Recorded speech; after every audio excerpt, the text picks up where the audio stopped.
Welcome to Womenomics podcast. Think of this time as soul care with your hosts Tiara and Corinne. Well, welcome back to episode 5. How are you Yes, doing? I'm good. Episode 5. We are rolling through these episodes because our conversations are literally what we talk about on the phone. Yes. So makes it easy peasy. No. So good. Um, we gotta do a quick little check-in. How was your week? How you been? My week has been good. I think it's been good not because like necessarily business is booming and all that stuff that business owners like to be excited about, but because I'm just consciously aware of the ebbs and flows of my business. And you may hear me say this every episode, every single episode, because I used to struggle with that so much. Like if my phone isn't ringing, if I'm not getting clients, then I'm depressed. If it is ringing, top of the world. And it wasn't ringing this week. Okay. But I know I've been there 1,000 times. So I just spent this quiet time to like really enhance features of my business and things that has been on my to-do list since last year. So I end up feeling really good because I've been productive. Mm. And sometimes when we don't get stuff done and it just sits on our to-do list or in the back of our minds, when we just get our butt up and do it, it can be so energizing as if we got paid. So Mm. No, that is so true. That's like a different type of currency. oh Like, yeah. is that emotional currency? Like, can we call it that? I'll call it that because I think the emotional currency is on like an amazing wavelength that will attract financial abundance. So you got to have both. I feel.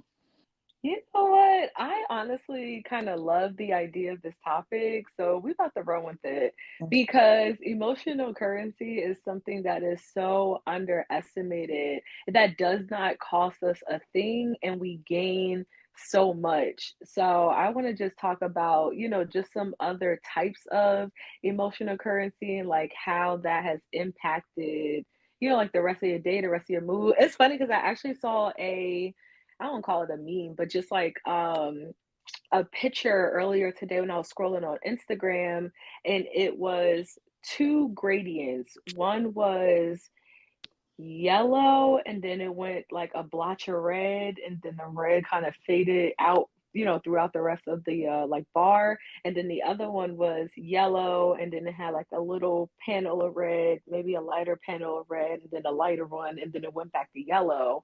And the caption was, don't let one, red blotch dictate the portrait of your day. Mm, I, And that, I don't know if that was the full caption. That's what I'm claiming that's what you right got, now. and that was a gem. Doesn't matter if it didn't mean that.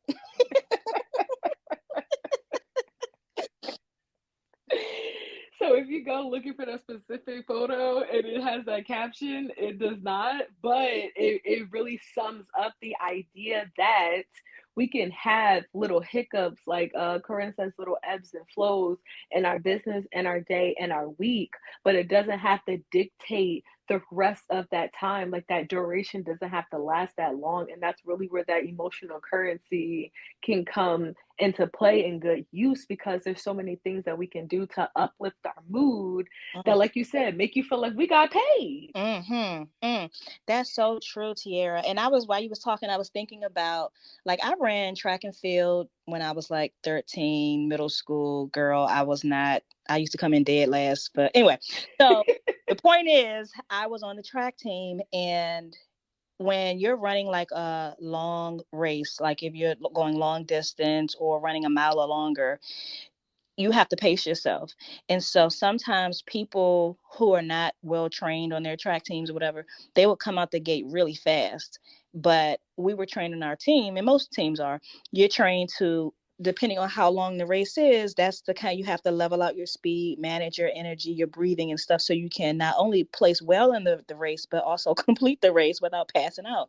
Yeah. So there were kids in the race that would, when they would shoot the gun, they would shoot out of the blocks and be sprinting at full speed, thinking that then they can then place at a good position and then slow down and then pace themselves into the end.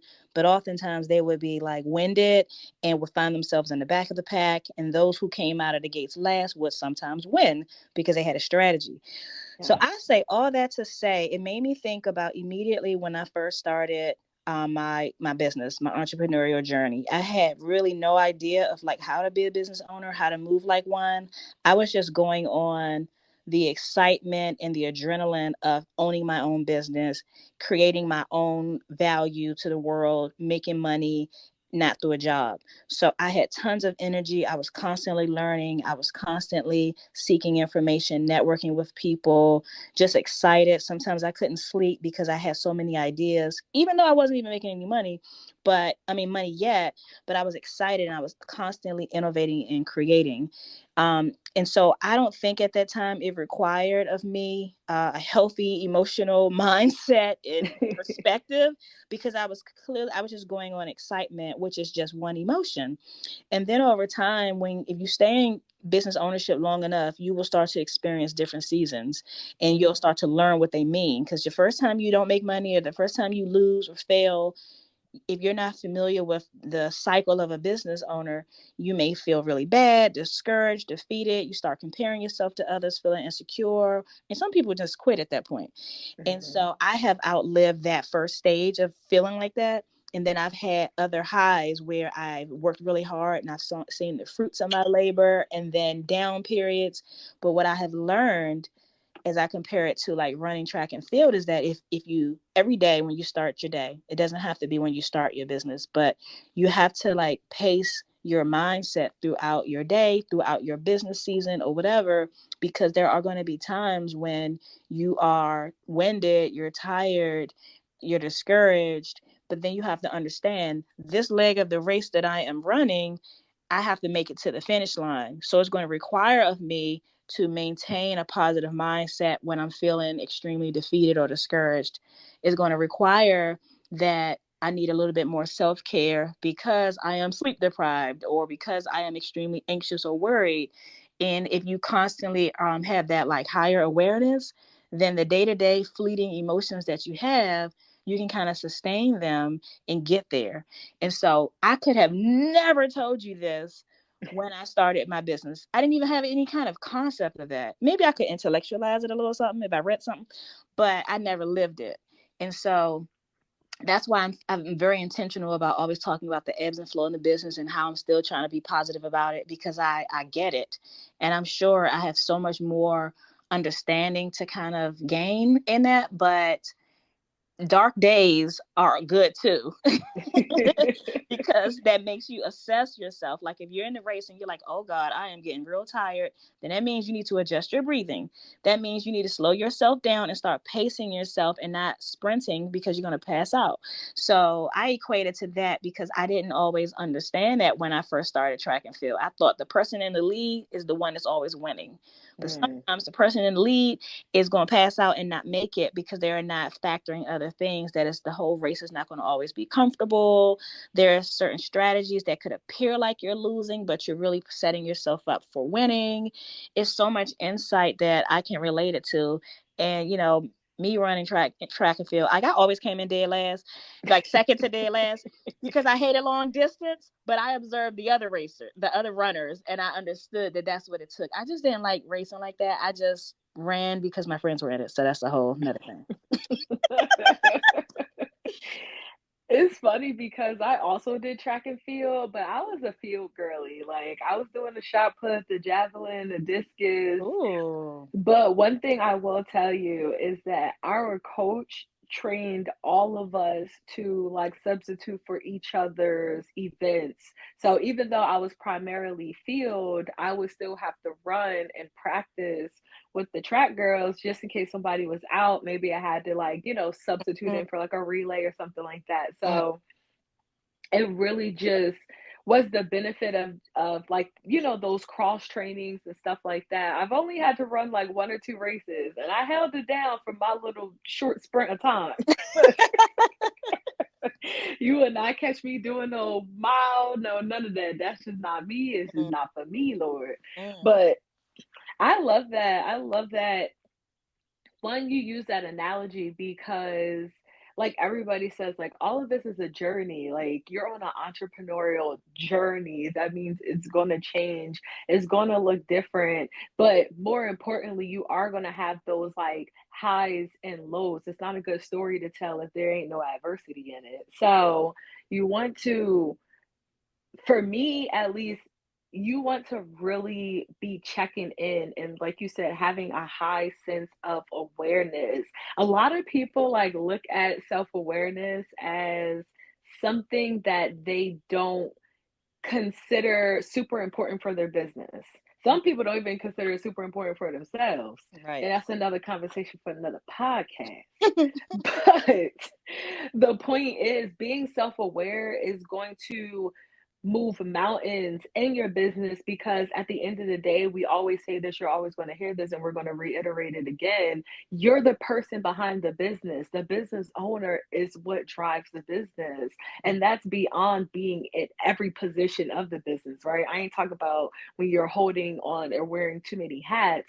I'm talking about understanding that some days you're going to wake up and not be up to it and you still got to push through and do it.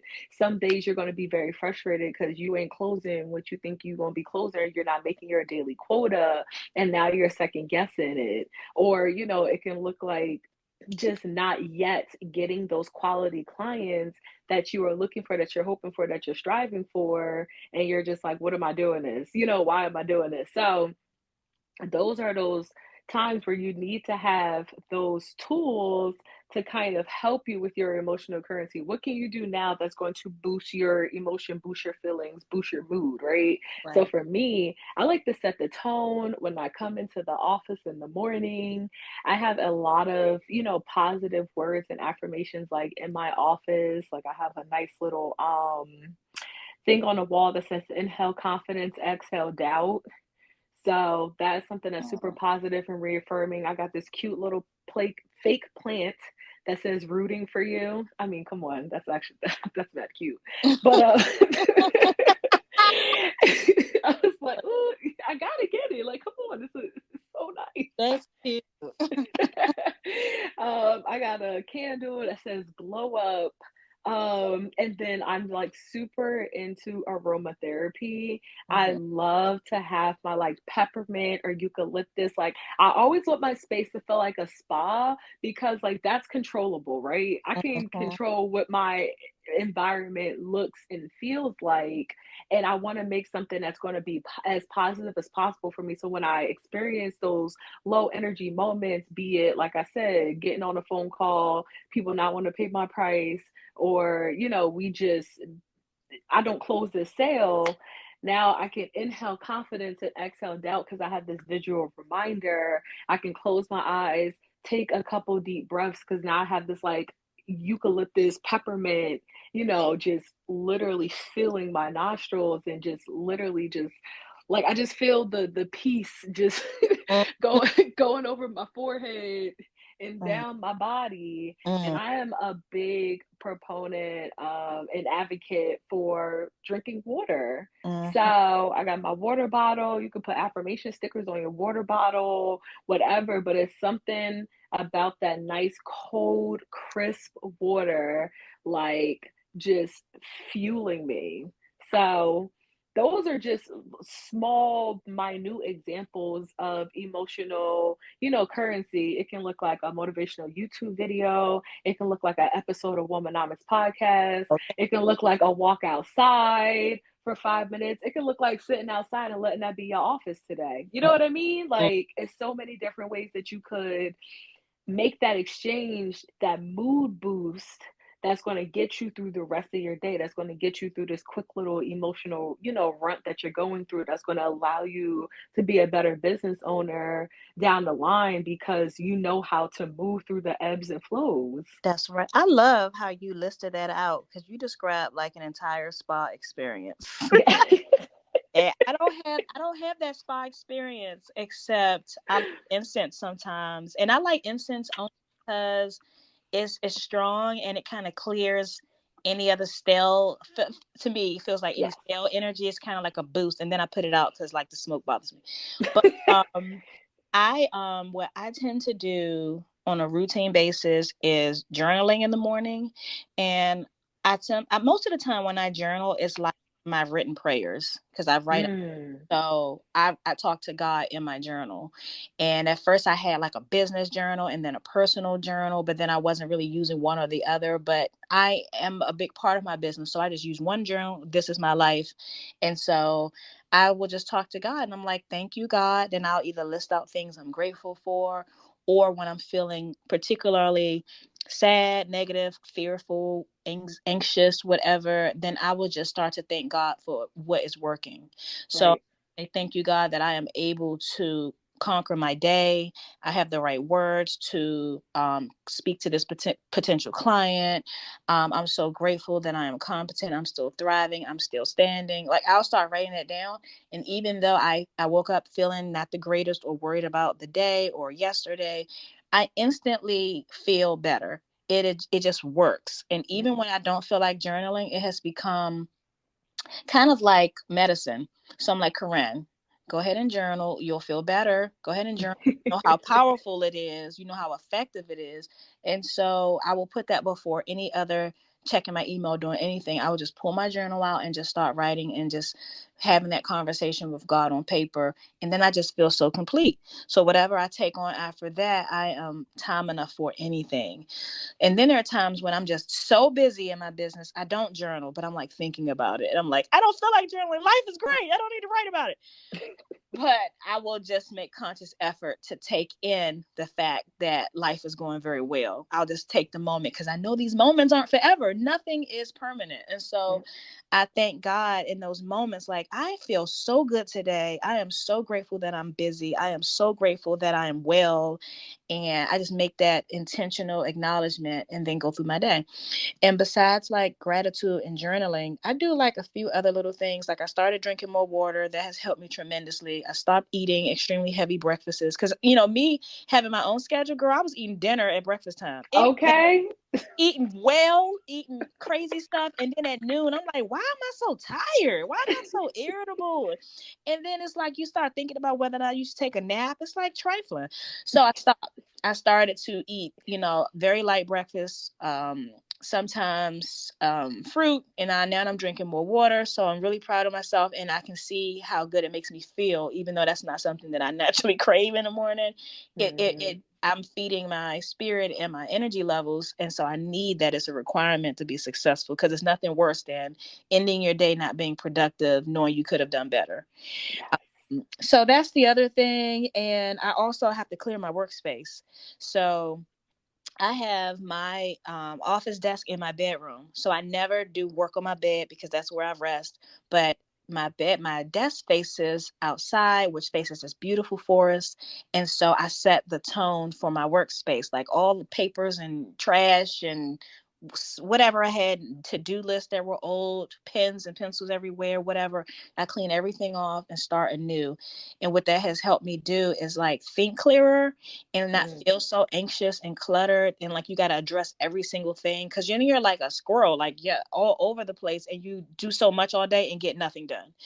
So and then there are times where you like have so much to do and you try to get it all done and it's just so overwhelming. I just decide on what are one or two things that I have to do, Yeah. and all of that helps me emotionally. It helps me like be in control. It helps me feel more intentional. And so I've kind of learned that over time after like being so hard on myself for not being complete, like a complete energizer bunny, for not being super intentional about achieving certain goals. It was my energy level. It was how I was feeling every day. So all the things that I listed, they are directly related to the success of my business. I used to compartmentalize and think that those things are just good for my wellness and it's cute depending on my mood for the week. But no, it's literally a requirement. And when I'm not doing great, it's because my desk is a complete mess. I'm unorganized. I'm not drinking any water. I grabbed a McGriddle from McDonald's. It's like all the stuff I didn't take the time to be grateful that my legs and feet worked this morning. And so when I start to like be more conscious and slow down and get that out the way, then things go smoother. And so it just helps. It helps tremendously. And if that means I'm feeling really bad that day, I just feel at least more neutral. It doesn't go from misery to joy all the time, but I just feel better, and I'm able to move through my day with intention, and I get stuff done. No, I love that. And it's a couple of things. It's something about setting the tone. It's something about being aware of when you're most productive. It's something about being accountable to when you are doing things that does not aid in your productivity. And so I love how you showcase, kind of all three of those. And one of the things that I've really realized, at least about myself, especially in like the work that I do, it's like I have a short period of time, to get to know two people and then, write a story about them when, first of all, writing has never been my strong suit. I think I exposed myself last time, but I took Mhm. expos like 3 times. And I would never deny it because I think ancient report card public records, well, whatever. Like, y'all ain't gonna catch me in a lie. But I definitely did because I just never, and maybe because it was long form writing. When I do officiate, it's short form. So Are it's you not referring super to like long. grammar, or just creatively putting words together from your thoughts? Child, it's everything. I just don't want to do it. Like, Oh. I just never was a writer. I'm always a speaker. That's why, and it shows up in my personal life, even now to this day. Like, I would rather send you a voice note or a voice message than text you. Okay. Uh, And that's why I do. That's why you have a million voices. I get it. Okay, I didn't know that. Fun fact. Definitely a fun fact. Even for like strangers, like when I go to when I enter people's DMs, more times than not, I will not be writing a paragraph introducing myself. I will send you a voice note. I would start with, I apologize if this is abrasive, but my mind works quicker than my fingers, and I'll say all the things that I want to say because that's really what it boils down to. Like when I think a mile a minute, and my fingers can't catch up. And while I'm trying to remember what I said so I could write it down, then I forgot what I was going to say. Like, you know what I mean? Like, Yeah, I I get don't that. I get it. Yeah, I I get ain't got it. But one thing that I have learned about myself in this like new career that I'm building is like I have to set the tone. I have to set the tone for what it is that I'm doing. I have to be very intentional, for what it is that I'm doing. So I always clear my environment. I cannot be around empty body. If I gotta leave a house, I will leave a house and go to like a park and go sit on the bench. But I cannot, when I'm writing a script, I cannot be around anybody.